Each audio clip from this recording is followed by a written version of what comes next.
Wirt was one of our own, and I feel like that I have talked to Nancy and said to her, you know, why do you want to go up against this?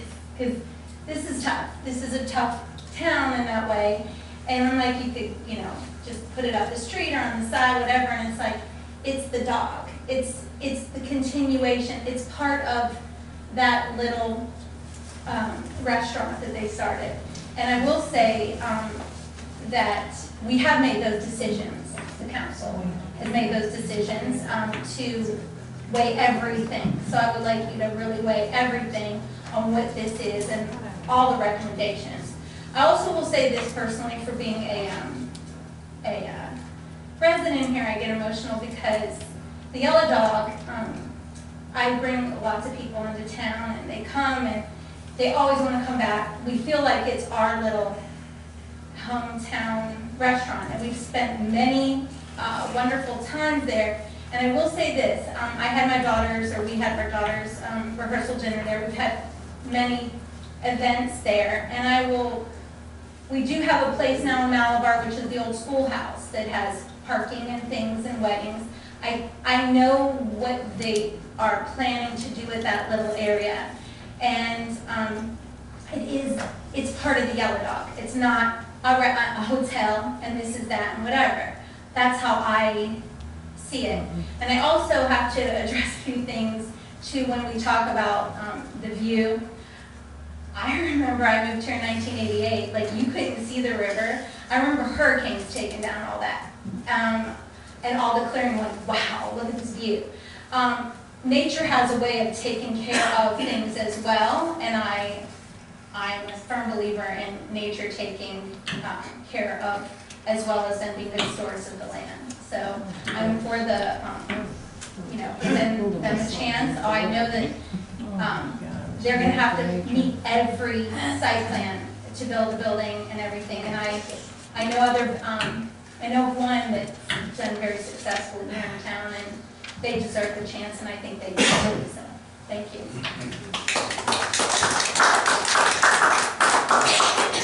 Okay, David, David Ness. Oops, sorry, I got you, buddy. How are you? My name is David Ness. I live at 353 Breckenridge Circle, Southeast Palm Bay, Bayside Lakes. I'm the general manager, presently for Stuart and Nancy at the Yellow Dog Cafe. A lot of people have already spoken, and I won't keep repeating everything that people have said. I am completely in favor of this addition to the Yellow Dog Cafe for two reasons.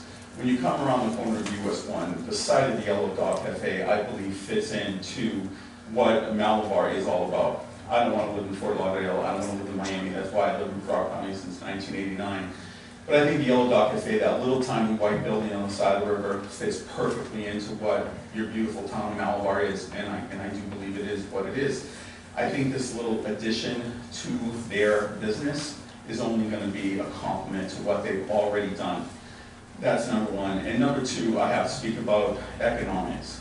I have the luxury of doing the payroll for Yellow Dog Cafe, which I'm going to be doing at 8 o'clock tomorrow morning for their entire restaurant for 40 people. I know there's a lot of talk about paying a living wage these days, and if the minimum wage, and everyone's talking about it going up to 15 and everyone's freaking out in the country, it won't phase Stuart and Nancy because they're already paying that and much more. Everybody does very well at the Yellow Dog Cafe. They provide a great living for myself because I get to process my paycheck tomorrow morning too. So they provide a wonderful living for a lot of people. And I'm very proud of what they do for the people who work for them. The people that work for them really love their jobs there. And I would love to see another 10 or 15 people get a job to help them run this new beautiful addition. So please vote for it. Thank you very much. Next up is Pat Elton.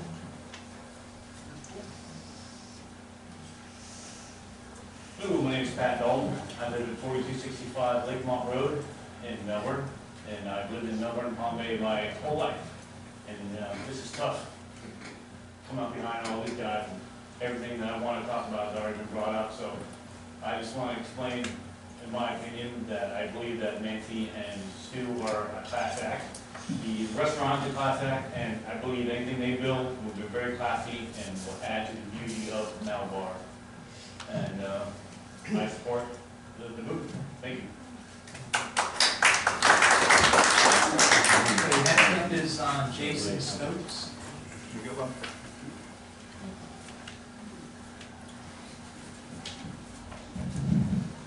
Good evening. My name is Jason Stokes. I live at 553 Peyton Place, Palm Bay Southeast.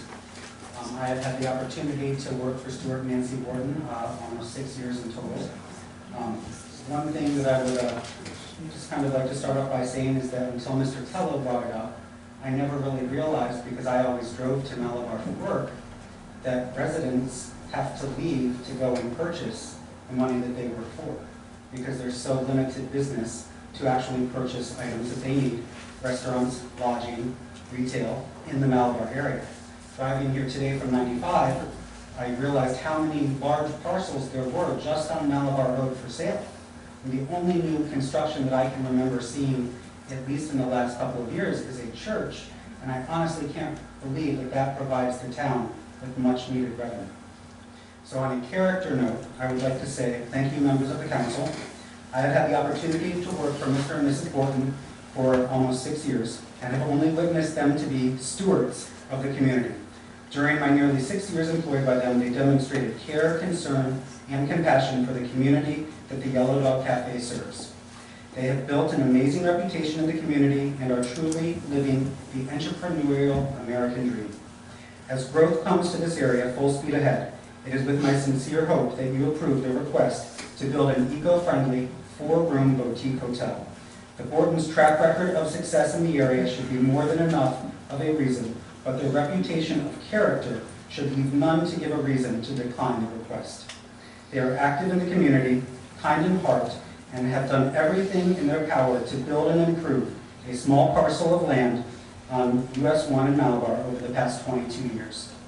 When people ask me why I left the Yellow Dog, I tell them that I needed to grow professionally. There is nothing that I want more than for Stuart and Nancy to continue their success just like I have been able to do. And this approval by the council tonight will allow them to grow just as I have been able to do. Please approve the request.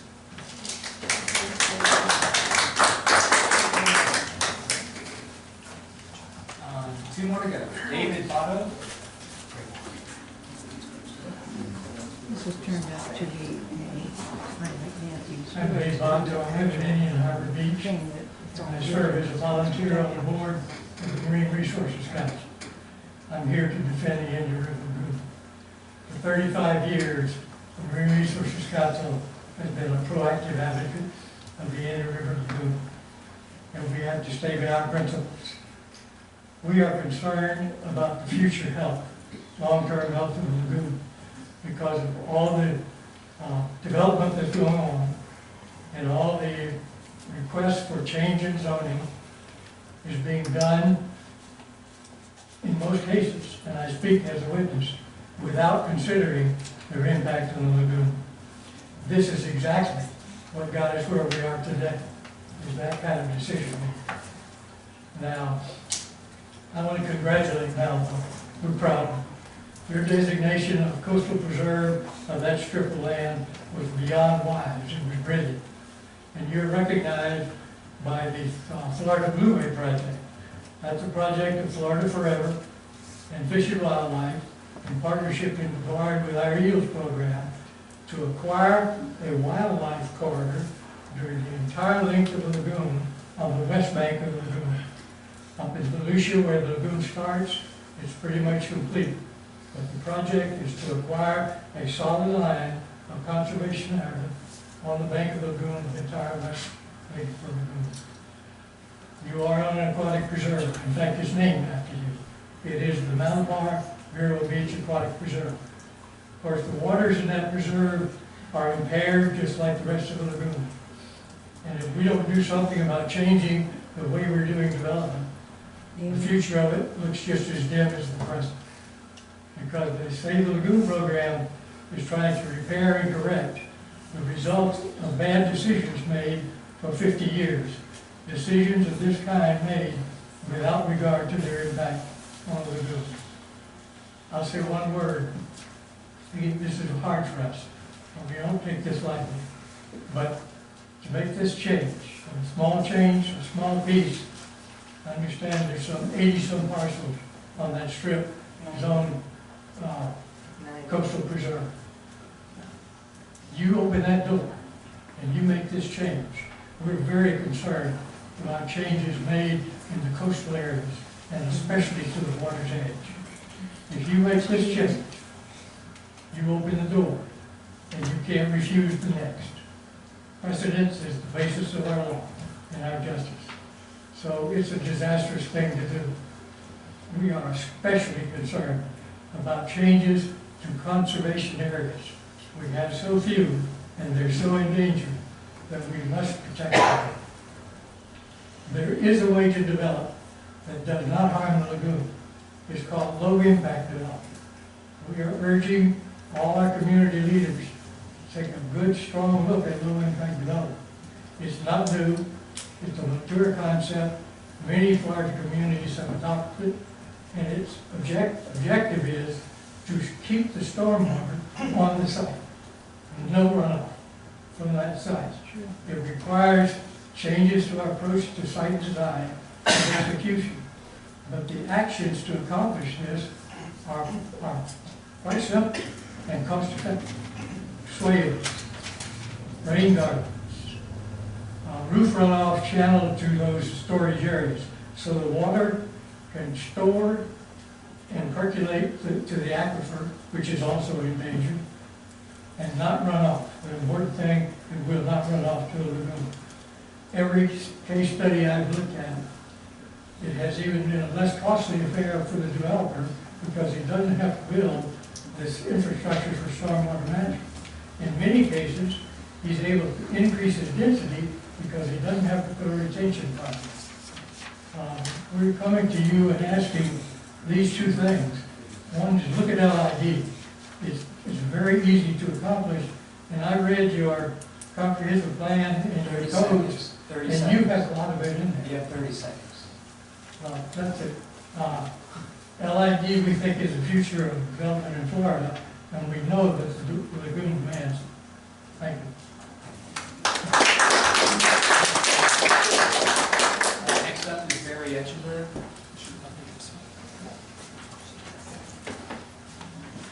Good evening, Mr. Mayor, Council, staff. My dad, prior mayor, Thomas Etchenberg, most of you all know. I'm located on 943 Salinas Street. I'm here in support of the Bortons. And I guess I'm just going to come at it from a slightly different outlook than most everybody has. The Bortons have been in business for 20-something plus years. I'm only asking that you look at how they've conducted business with you, the council, over that time. Any of the changes that they've requested, any of the things that have come up where they've made additions, have they followed through? Have they done exactly what they said they're going to do? And then some. That's where I stand when it comes to y'all making a decision. Just look at their record. Anything's changeable. My dad loved this town because you have the flexibility to move and shift and adjust, being that everything is kind of a one-off project. So just keep that in mind. Thank you. The last card tonight is Lanny Avier.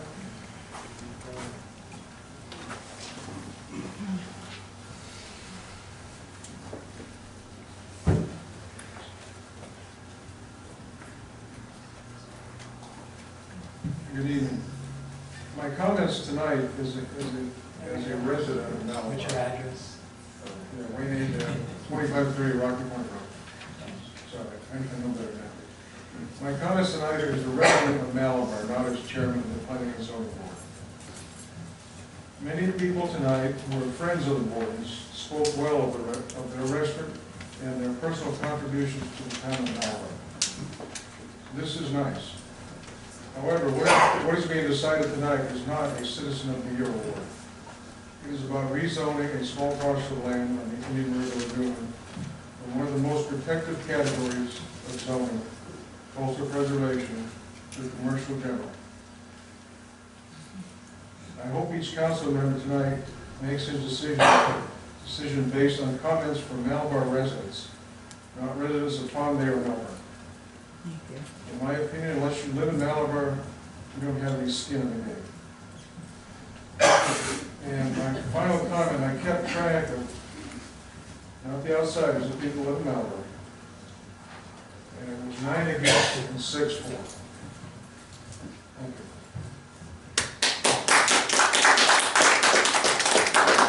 Okay, now we're going to move on to staff comments. We'll start with Carl Lawyer. I will be quick. I've wrote enough on this topic. The council's obligation tonight is to consider rezoning and comp plan amendment. You have the 10 factors prescribed by code that you must consider.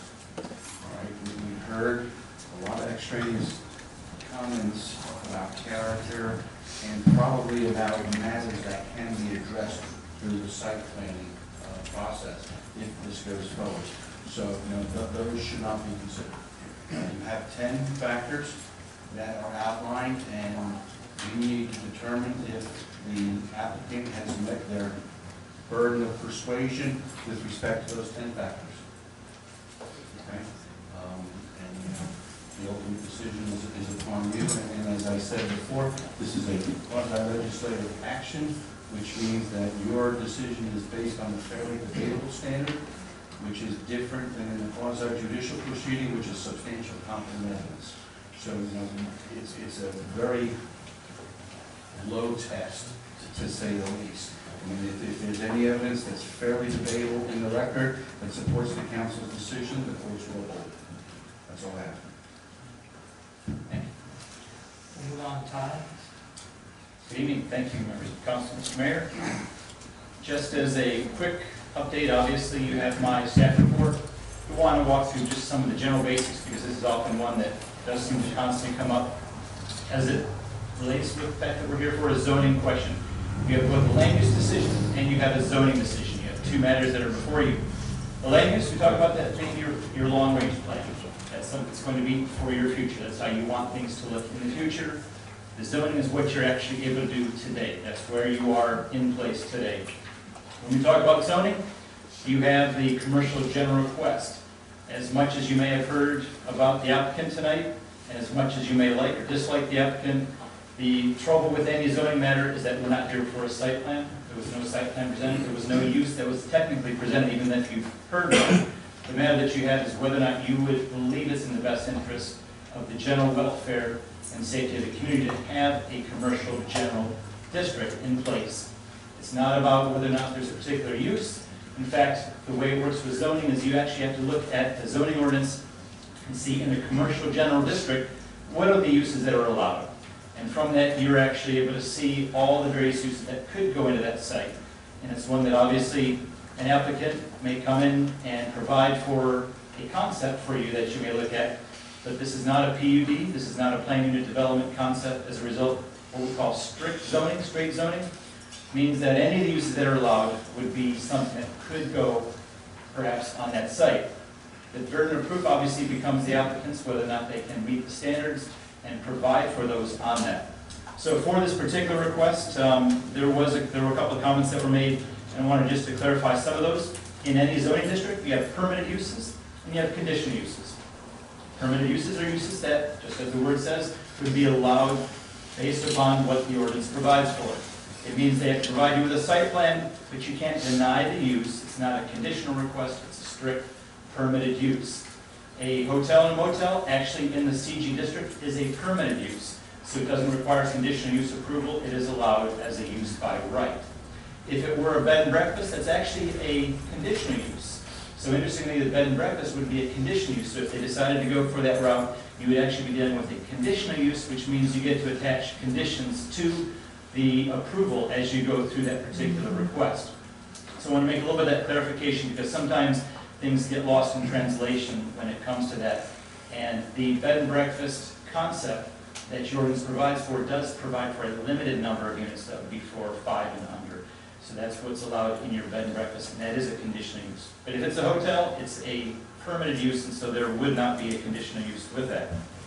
So you have those two areas. You're going to be dealing with the land use, which is the future, and you deal with the current, which is the zoning. We don't deal with the landowner, and again, people sometimes say, well, why not? And because the fact of the matter is even those involved in real estate would know You can get a piece of land approved today for a particular zoning. Once that zoning is in place, what happens?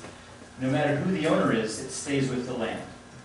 So the land is what gets the zoning, not the applicant. So an applicant can come and go, but whatever zoning you place on a particular piece of property, that is what remains with that property for that period of time.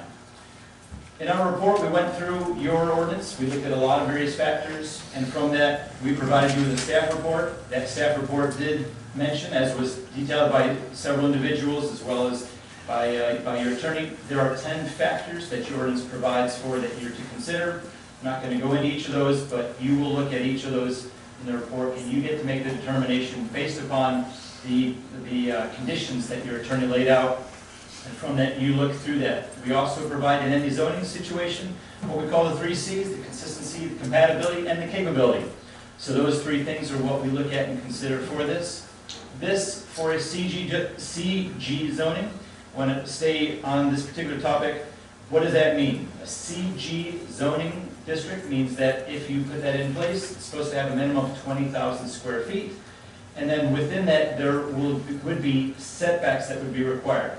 So I think what is clear in our staff report is we show that we believe that when you look at the surrounding area, when you look at things, it would be a compatible piece.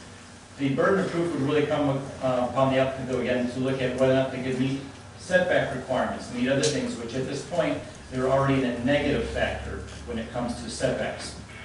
As it relates to height, as people have talked about that, the ordinance provides for 35 feet of height. So if people are thinking, could we have a 5-story, 6-story, or higher? This is a 35-foot height minimum or maximum that's provided for that. You have a 50-foot zoning setback, you have a 25-foot rear setback, and a 20-foot side yard setback. The mayor mentioned about the 100-foot setback, which that's actually one from the center of the US 1. And so by the time you actually put those 2 in play, they're almost exactly the same as what the front yard setback as opposed to the 100-yard setback. So there's really no significant difference between those 2 particular setbacks. Both would put it in there. So this particular piece of property is 65 feet wide, or deep, I should say. And so by the time you look at going 50 feet back, and then if you have to provide a 25-foot rear setback, you can tell you're already in a negative position for that. So regardless of what would ever be considered for this property, one of the first things that an applicant would have to do is to come to you to seek a variance. And the variance process is something that you would have to go through. I've been asked by some of the council members personally, as well as others, about whether or not there is room within your ordinance for an overlay. There is no overlay process within your ordinance today, and the PUD requirements in your ordinance provide for a minimum acreage threshold that far surpasses what you currently are being faced with. So PUD is not an option should that be something you're thinking about.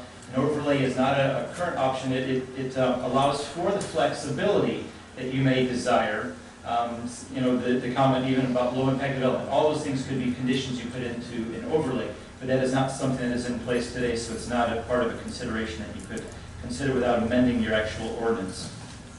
I think I've covered most of those items that we have. There was a question that was also brought to me, and that was related to takings. That's something your attorney could deal with also, if that is something that the council would like to discuss and talk about.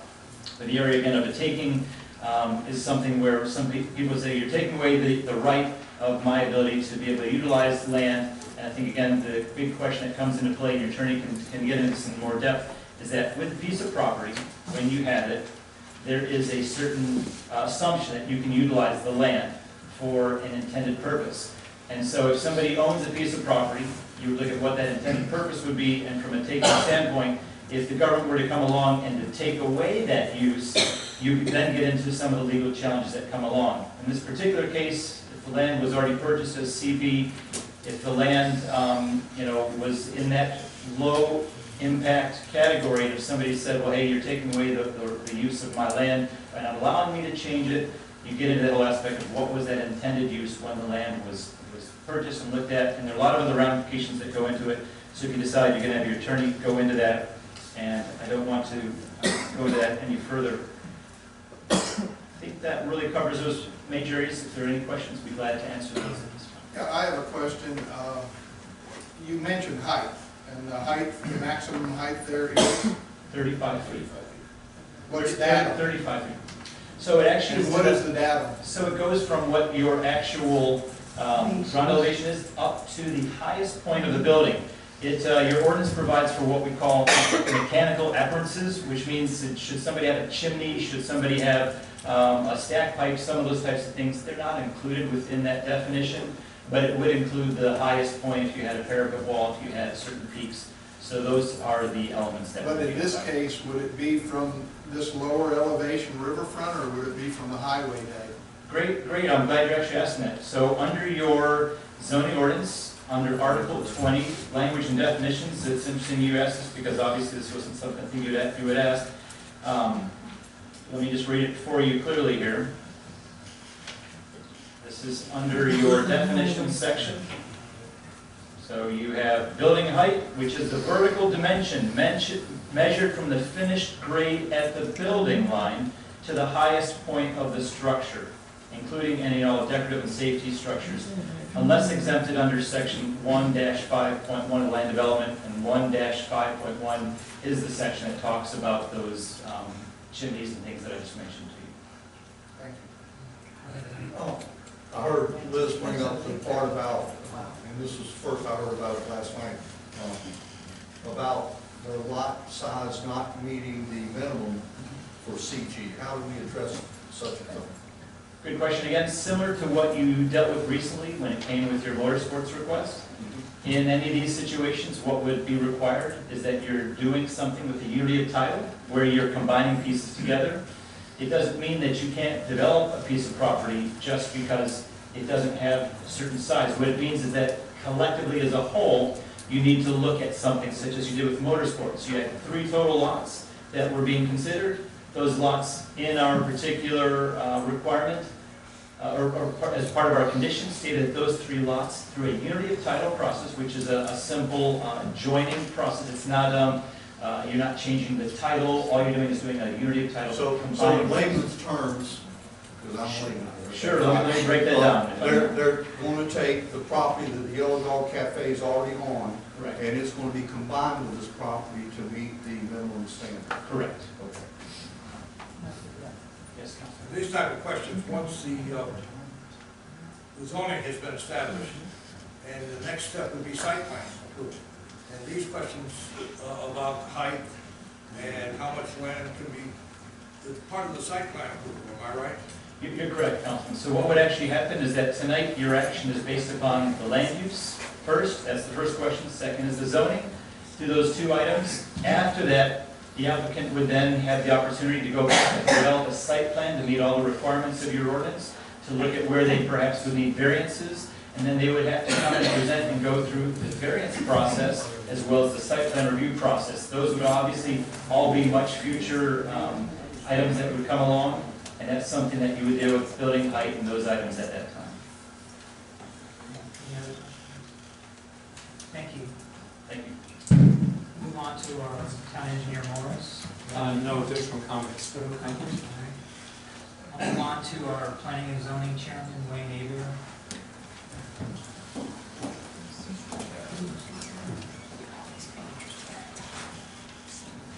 Wayne Adair, 2530 Rocky Point Road. This came before planning and zoning last month. And we wrestled with the, the staff said it meets all the requirements. We really wrestled with that. And I get, Todd, you're right. If they combine this with the other parcel, it meets the minimum acreage requirement, 20,000 square feet. However, there's a 150-foot depth, minimum depth requirement. Now, if you go to the state and reclaim a couple acres of this water right now, I guess you can get the depth too, but it's not, as it exists right now, it's unbuildable. It's 50 feet. It's 150. Address the council. All right. Thanks. Yes, thank you. All right, table 1-3.3A. This is the Malvern zoning ordinance for commercial general structures. Any structure, I don't care what color it is, what size it is. Minimum size required of 0.46 acres. and just pointed out, and Todd pointed out, if it was combined with another parcel, it could meet that criteria. But as Liz Ritter pointed out earlier, the same ordinance also has a minimum depth of 150 feet. Am I right on that or no? The depth is actually correct, and I'll show you about the setbacks here. Okay, so the depth, so as it exists right now, it's 65 feet is the maximum depth. On one side, it's less than that on the other side. Now, unless you go into the river and take some waterland, which the state of Florida owns, how are you going to meet the 150 feet? And if you get the 150 feet, you can't start a building until you get another 50 or 100 feet for the building. Am I missing something? Be out in the river. Okay. So after we took that out for P&Z, we voted 4-1 against the application. So I want to declare that up, and thanks for your time. All right. Now we come to the motion. If you make a motion, you are expected to support the motion. This does not apply to the first or the second. I'll entertain a motion to approve ordinance 2019-08, land use and zoning change for Stuart J. Gordon and Nancy Tina Gordon Trust. I'll make that motion. Danny and then Dick. So we'll open up for discussion. Okay. My wife and I moved here almost 4 years ago, 3.5 years ago. And we asked the realtor, where is a good place to eat lunch? And she said, well, that's a no-brainer, it's the Yellow Dog Cafe. And so we went there, and it was outstanding. And I know we've heard talk, well, it doesn't matter about their personality, but I've run restaurants, my wife has run restaurants, and I guarantee you, you cannot be successful in the restaurant business if you don't care about people. If you're not trustworthy, if you don't do the right thing. I believe that this small boutique hotel would be a benefit to our town, a very small impact. I do believe that it fits in the commercial property next to it and across the street. I too worry about the domino effect. I knocked on doors last weekend. Probably 60% of the people I talked to, that was their major concern, was that if we do this, how are we going to stop progression all the way down the line? It is a concern. But I think if we just look at it on the basis of their request, what it would look like, what it would do for our town, I think it's a grand idea. And I fully support I had a great deal to say tonight, and it won't get said, I hope. You know, I won't stumble all over what I'm about to say. When I moved here in 1987, there was a derelict, closed hamburger joint on US 1 that hadn't been there, hadn't been open in a long time. I mean, it was a nasty looking, awful place. And if I wanted a hamburger, I went there one time actually to get something to eat. It wasn't open. It wasn't possible. And I don't think I would have been able to eat anything I'd have gotten there if it was open. And when I heard there were some people from down, I believe, in the River County that were in the food business. Is that where you work? Okay, I just did that to verify what I'm saying. The Wardens moved up here, bought that old hamburger stand, and created the Yellow Dog Cafe, both as access from the highway, from land, and by boat. They've got a very good dock up behind there. And to go beyond that, to this boutique that they're talking about, 35 feet, is not going to block the view of the people on Riverview, because it's not even, the building won't even be built that far south. You come off of Riverview, look straight out over the river, there's not going to be a building in front. Looking at the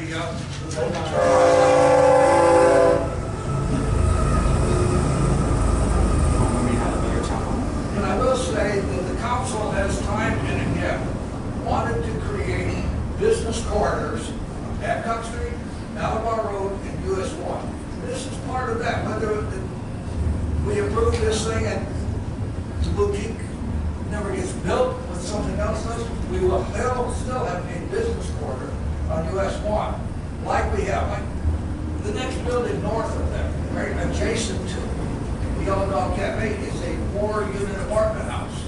If you keep going up that road, there are a lot of small businesses and homes along there until you get up to where the Riverview, or whatever that thing is, was it,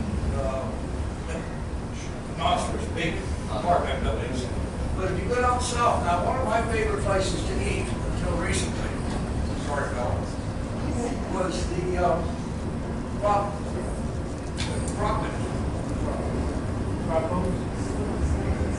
Sebastian.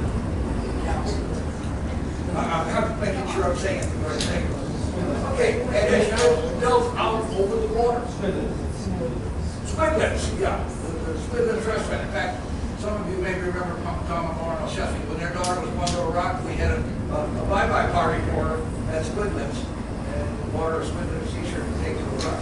But that was one of our favorite restaurants. But it's built all out over the water. You go down under there with a boat, they've got their kitchens, their refrigerators, freezers, all down above the water, but below the floor of the place.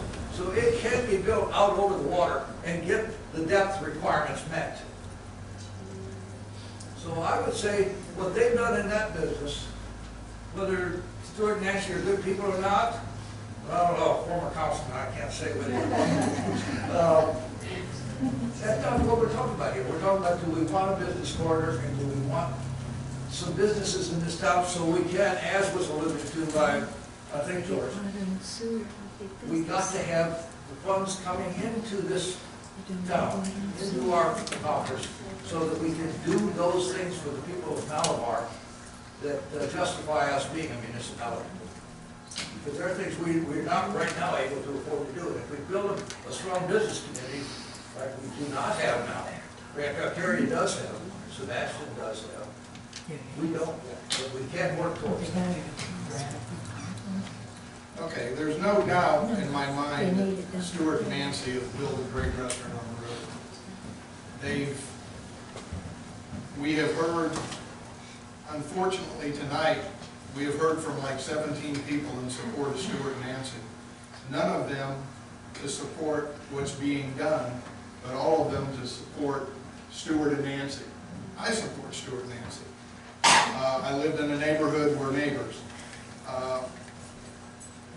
What they're giving to the community right now is about $1,800 into Malabar, the Malabar portion of their taxes. So if they increase this, it's going to increase the taxes of Malabar. That's the net benefit that I see that this brings to the town of Malabar. Forgetting what we're doing on the riverfront, it's the net benefit of what we bring into Malabar is some increased taxes. The coastal preservation was created by the town council in the early 70s. I think it was 72 to be exact, but I'm not sure. And they had the foresight to go for and dedicate that land as coastal preservation. They made that decision back in the 70s to say if we want to keep that open and free from commercial development, we will make it coastal preservation. We will make it for recreation. We will make it for boat docks. We will keep that as coastal preservation. None of the other towns around here have that. Please look at Grant Valkyria's waterfront, which is littered with derelict boats, which is littered with house trailers and campers, and they've all been able to permit those activities. Why? Because that door was open. We say domino effect. I'm saying that door has been opened. So other people that may have land can go after it. So we look at the people that I listened to was Wayne Hebert, Liz Ritter, our mayor, that pointed out this isn't really buildable. We may be able to do something with smoke and mirrors to make this a viable thing, and in so doing, we're opening that door to allow whatever can come by, because somebody will say, you know, I got this little piece of property and I want to put a billboard up. And is that permitted? Well, it's coastal preservation. No, well, wait a minute, you changed it for the Bortons. Could you not just change that for me? So it's more and more that we're going to have to do to keep it. What the council, we're talking about the council now, what we need to discuss tonight, and you need to make your vote on, is not is this right for Stuart and Nancy Borton, is this right for the future of the town of Malabar? Thank you. We've got limited space for commercial development in this town. I don't want commercial development in my neighborhood. I don't want it in the residential areas of town. The appropriate places for commercial development are along US 1, Malabar Road, and Babcock Street. This fits those requirements. Now, yes, we've heard from several people, none of whom are certified planners or civil engineers, who oppose this. The people that are educated in this particular subject, our engineer and our town planner recommended that we approve. Now, I understand a lot of people don't like it. I'm getting a new neighbor. There's somebody building right next to my lot. I've been, for 30 years, I've had an unobstructed view of pure uninterrupted nature. I don't like that somebody's building next to me, but have I opposed it? No, because that is the person's property, and they should have a right to build on it. They should be able to use their property. Even if I don't like it, it doesn't mean that I have a right to oppose it. And I'm also lucky they seem to be like very nice people. But regardless, even if they weren't, you know, I would have no right to oppose that. And he's been to a council meeting. The point is, we have limited areas for commercial development. Let's keep the development next to other commercial property. Let's do it where it makes sense, where it has the minimum impact on residents of Malabar. And you know what? What I pay in property taxes is a heck of a lot less, you know, to the town of Malabar than the other town. Okay? If you think our taxes are too low, we can address that. I think additional development in some very narrowly prescribed areas that do not abut residential property is absolutely the appropriate place to do. I've talked to a lot of people regarding this topic, some along the river, some throughout the town. I've talked to professionals, I've talked to staff. I've done my homework. And I really think Pandora's box, the opening the door is a consideration to be made. That seems to be the biggest concern amongst the residents. You know, what comes after that?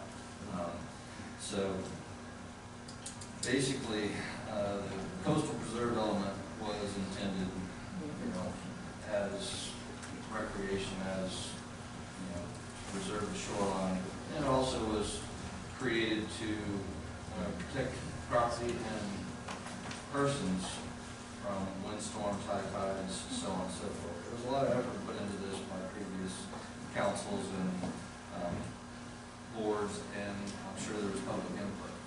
So, I mean, out of respect for what this was meant to be by the people that created it, our forefathers, you know, it's been this way 45 years, in 76, so 45 years. I'm not willing to open the door of cutting into the coastal preserve with one piece of CG, because there may be other mechanisms to do this. I like the Bortons, they've done very well for our town, they've really helped our town out, but I think we're really opening that door on the coastal preserve. I can't support it. Okay, I have a question for Carl. There was a mention of they're going to go for variance, you know, to do whatever project that they want. Can variance be stated before the event, or does it have to be after the event? Which you have to talk about, possible reason. Yeah.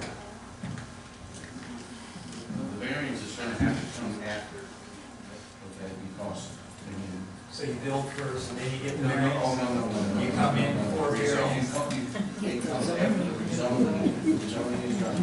If they want to build something, they have, and it doesn't comply for whatever reason, setback, size of lot, whatever it is, they will have to get a variance before they go over. Not part of the site plan approval, wouldn't it be? It could very well be, depending on what they're gonna put out there and what, you know, staff determines as the deficiencies are, and that goes before board adjustment. Okay, that's not a decision you all make. The second part was, Jason said, Jason said that every parcel around it is CG, and I disagree with that. The south parcel is, everything south of this lot is CP. And also, the domino effect, there are property east of US 1 along Rocky Point that are buildable lots that have tried to build there and were denied because it was zoned in the CP. So there's a precedence, set. And the other thing is, it's not about the business, it's about the land. So please keep your thoughts on that. All of this possible research under CG. Correct. Is what we have to say. Well, I would like to address that, because I doubt seriously if they could not get the variances they needed to build their intent, the last thing that I believe Stuart would want would be a Wawa next to the Yellow Dog Cafe. So I don't think that he would be looking to sell it or anything else with that, okay? Now, with respect to the variances, we've probably had a few people from this town speak tonight that have requested and gotten variances themselves, okay? So just because a variance is requested or needed does not mean it's a bad thing, all right? I'm also looking at the map that you gave me, Pat, with the 100-foot setback. That certainly doesn't apply to the Yellow Dog Cafe as it stands. Because it's grandfathered. Because it's grandfathered in. So any variance where you gave them the right to build in continuance of how the Yellow Dog Cafe is, which is probably their desire, would not be in, I would say, obstruction or conflict with the surrounding area. Okay, I'm not even sure that the buildings across the street have the 100-foot setback.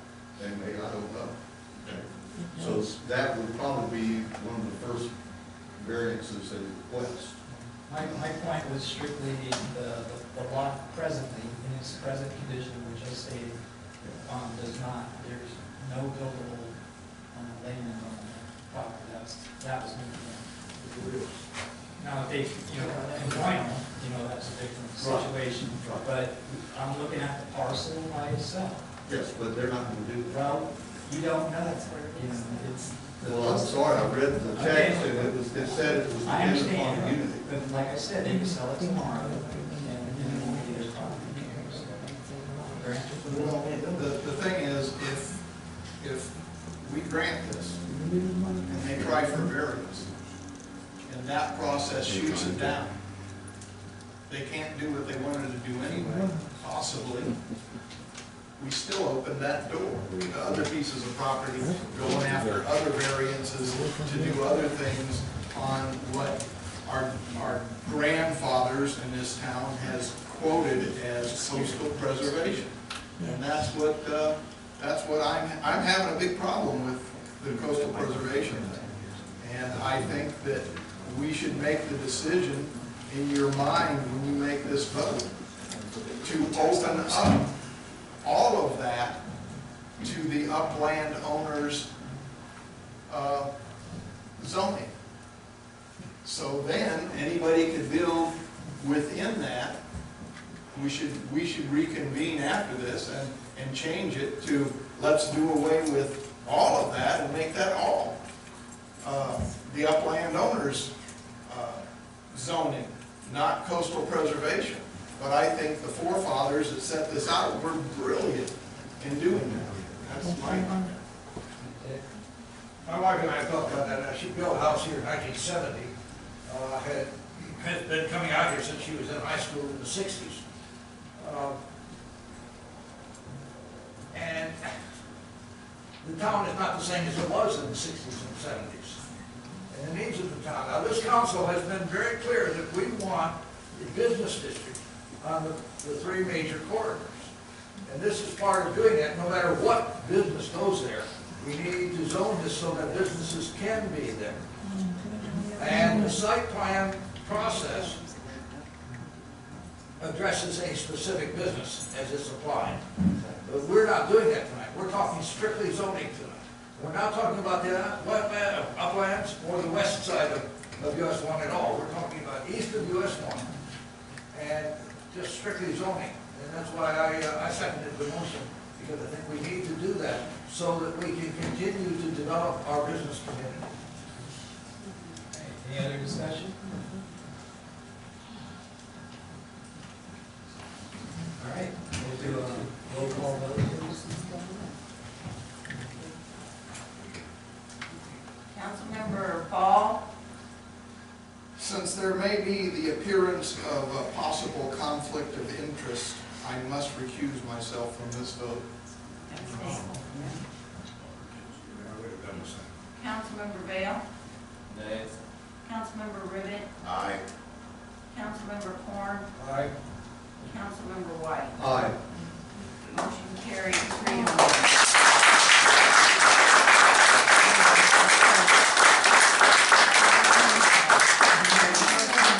What's going to happen next is there's a public hearing September 9th, is that correct? At 7:30. So we got to kind of do the whole process over. Now, the public hearing, you don't need to fill out cards. So what I'll do is you just raise your hand and I'll call you up to the podium. So if you all want to come back September 9th. And get to do this all. Get this many people twice? Yeah. Thank you. All right, thank you. Let's take a 5-minute break. A little money goes a long way.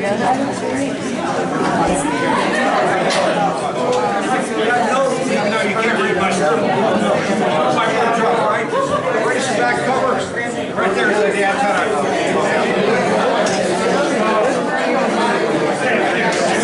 I was trying to write it out there, and I couldn't get all down.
still have a meeting.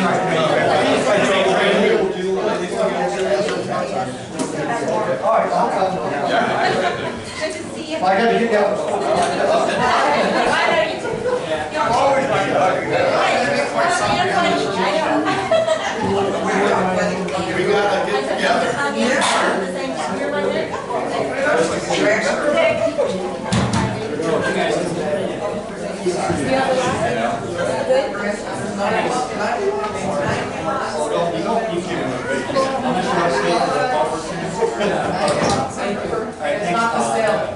At least I didn't have to say something nice about you. All right, Ms. Hay. We're still on recording.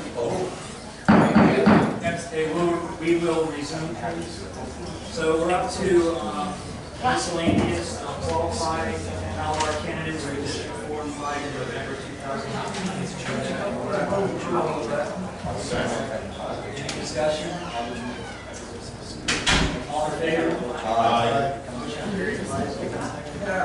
Okay, we're going to move on to I missed that. I'm so sorry. 5-0. Okay, but who made the motion? Did I say? Thank you. Sorry. Okay, next we're going to move on to Hall Road and Rutherford culvert removal. Something got brought up. 10:15, you'll have to ask for a motion. This shouldn't take 16 minutes. We've had some flooding at the corner of Hall and River Road, basically on the south side of Hall Road. Now, a lot of work is being done out there to create ditches and eventually try to get the water to flow westward into the creek that connects with Tillman Canal out there by Richards. But I've been going out, I was out there again today. The water is naturally flowing eastward, particularly on the south side of Hall. It comes out of Rollerson and down. And what we need to do is to put that culvert back under there so the water that's on the south side of Hall Road can get under there and join the rest of the water that's moving either east or eventually when your plan comes through will go west. But the water all needs to get in one stream. And like Doug told me, when that culvert collapsed, it was easy to just fill everything in. But as long as I've been here, that's been since '87, we've never had the flooding there that we've been having. If we put that culvert there, the water can join and flow. It flows better on the north side of Hall Road. And where it is now, it's got nowhere to go. On the southwest side of Hall, it just puddles up there because there are no culverts there for it to go anywhere. If it goes under Hall Road, which is an easier culvert to put than one under Weber, then it can join with the rest of it that does go under Weber Road or onto the north. North, or could go west. Any way you look at it, the water combines and can go one way or another when your project is finished. But I've looked all the way down to Wilson, and the water, even at Wilson, which is more than halfway to Richards, the water is naturally flowing east. Anytime we've got a rain, I've gone down there in the rain and watched. So I think we need to put that culvert back there just to get that flooding on that corner off of the top of the road. It wouldn't be a big deal, and it won't hamper, the best I can tell, the plan to try to get the water back to the Tillman Canal thing. If the water is going to eventually flow west, it'll still be able to do that. So you gotta get, the only way it's going to do it is on the north side of Hall Road. Because the water's not flowing anywhere, there are not even culverts under all those driveways on the south side of Hall Road. All right, go ahead, Morris. The council gave us instructions in July of 2014. I designed 16 different scenarios for funding. I remember I was here. Right. This was number 14 of 16, was the North Hall Road ditch from Weber out to the Tillman. In that design, we've set the east end of that north ditch 6 inches below the edge of pavement. That's the high point where that pipe was to get us the straight line grade into the Tillman, and the pipes down at Richards, all the way up to Flashing, all of those were set based on that design criteria from. The water is not moving that way, and I don't think it ever will. I don't know because I'm no expert in that and I'm no engineer, but I know what the water is doing now when we've got water. And we've got to deal with that. And it's not much of a project to put a culvert back where there has been. I made the decision not to replace the culvert. It wasn't Doug, it wasn't Tom. Well, Doug told me it was Tom. Well, and the reason I made that decision was if we replaced the pipe with a new pipe, and then 1 year, 2 years, 3 years later, we came back and dug it up because it doesn't serve a function anymore, I thought that would be foolish.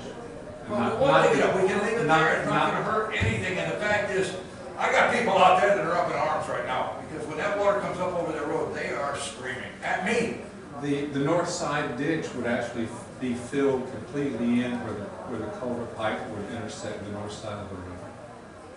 I don't see that now. I'm not one for burying culvert pipes all over the world either, but the fact is we need to get that water out of there. And the only way we're going to be able to do that is to put that culvert underneath the road. Now, from what I understand by our charter, this council has a decision. The town administrator, engineer, everybody else works for us and those implements what we say. I tried to get you out there to look at it and you didn't show up. I stood out there for 2 hours. You might go, I didn't stand, I sat in my car, waiting for you. Well, And you didn't yes, know. right, we had miscommunication about whether we were meeting at town hall or here. But the point is that I can't do it now because I've got a business trip I've got to take in the morning. Got to be in Atlanta tomorrow. But I'll be active next week. But the fact is, I watched it. And whenever we've had rain, I'm going out there in the rain and look which way the water is naturally flowing. And it's naturally flowing east. It goes all the way up to Dunsel and turns back to the north at Dunsel. The driveway that's between Rollerson and Weber on the south side is too high. It's got a culvert under it, and it works. The water flows right through it. The water goes right through that culvert. I watched it. I know the one you're talking about. What is it, 705 or something like that, 7 something? But it goes in the side there by that horse barn.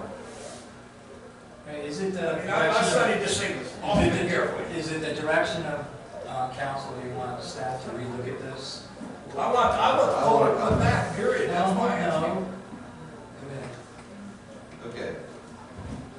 We have Public Works and an engineer that tells us what works. Okay.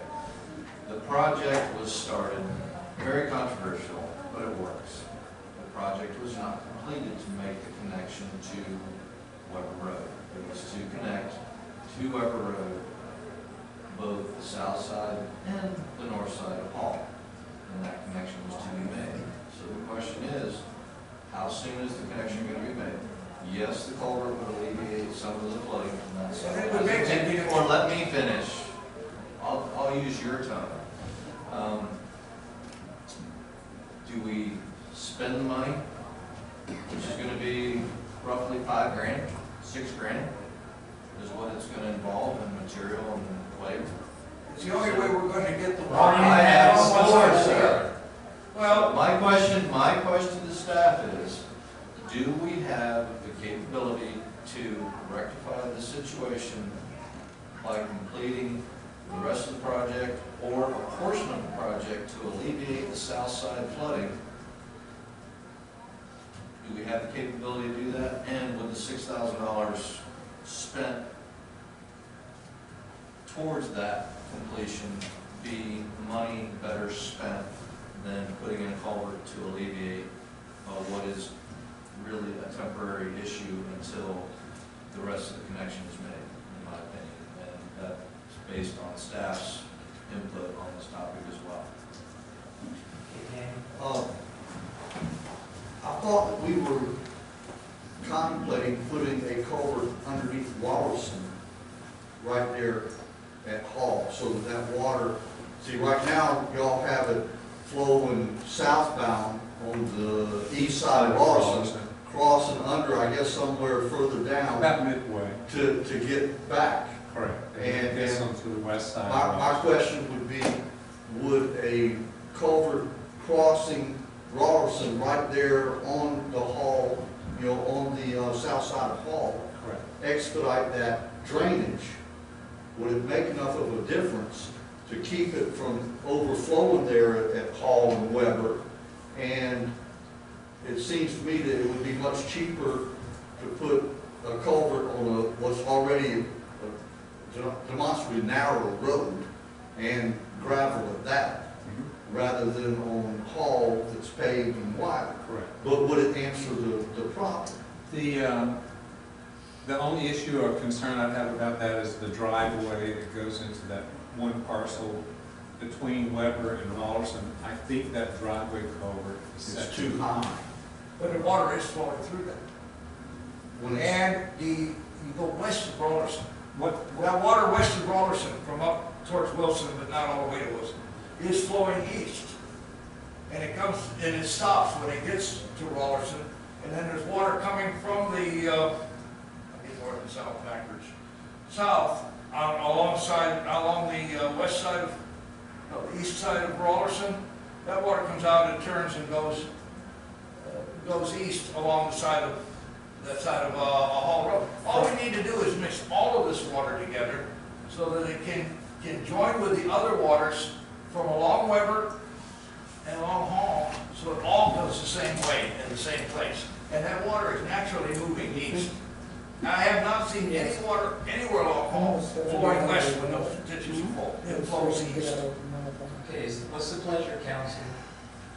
Again, none of us up here are civil engineers. Let's let the people that know what they're doing take a look Just at take a look. it. Dick, I understand your concern, and I agree we need to address it. I don't know if the culvert you're asking for is the right answer. If it Well, I is, wish you'd have showed up when I tried to point it out to him. well, okay, but that's not relevant now. It's very relevant. Well, let's address the problem, which is water in people's yards in the most expeditious and efficient manner. And I will defer to the people that's their profession to tell us how to do it. Not like, what Brian brought up is that, if the total project is not including this culvert or a different height of the culvert or something else, that we would just be wasting our money on putting a culvert in at this time, that the master plan showed a different solution. So, yeah, just look at, I would suggest those solutions. Pat, may I ask, what's the timetable for finishing the project on Hall? Since this is what Dick's concern is this culvert was taken out how many years ago? 2.5, maybe 3 years, 2.5 years ago. Okay, at least 3, because it was done before I came. All right, or came to council. And I do know that staff has, Tom and his guys have graded the ditch on the south side of Hall down toward Rollerson. So, but And that's where anyway, Lee- the concern is, let's fix this, instead of we've been sitting on it for 3 years. So what do you say, Matt? Well, that's my primary focus for this coming year with our budget. So, that's more about construction. The but water's got to get, If we put a out culvert to in, Richards. it would Band-Aid the the problem for now, absolutely would. The water would flow the way it used to.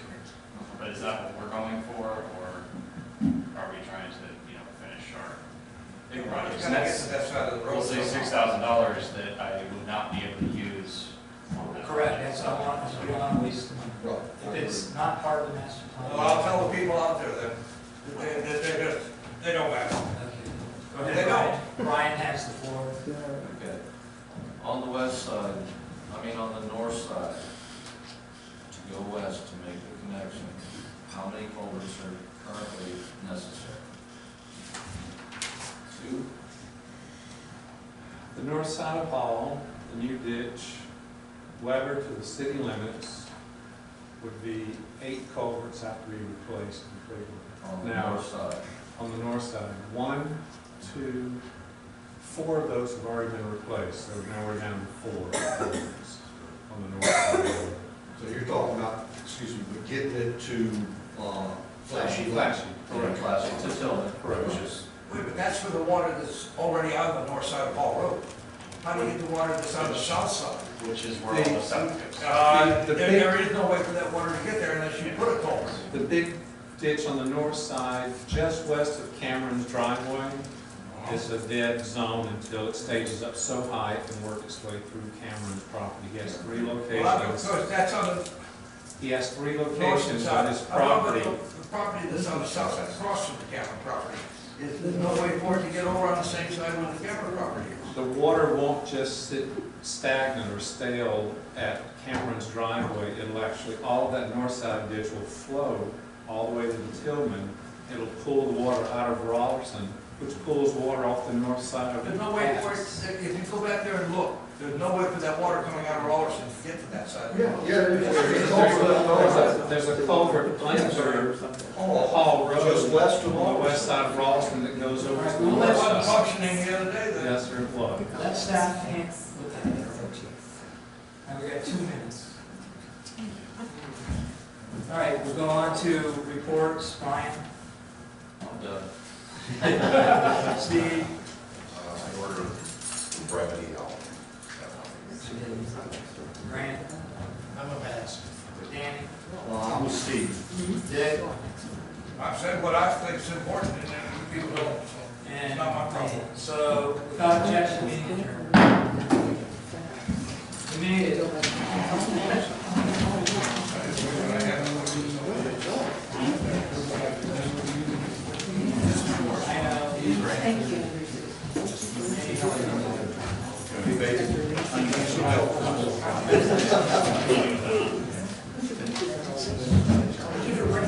I've got my own coffee, you better believe it.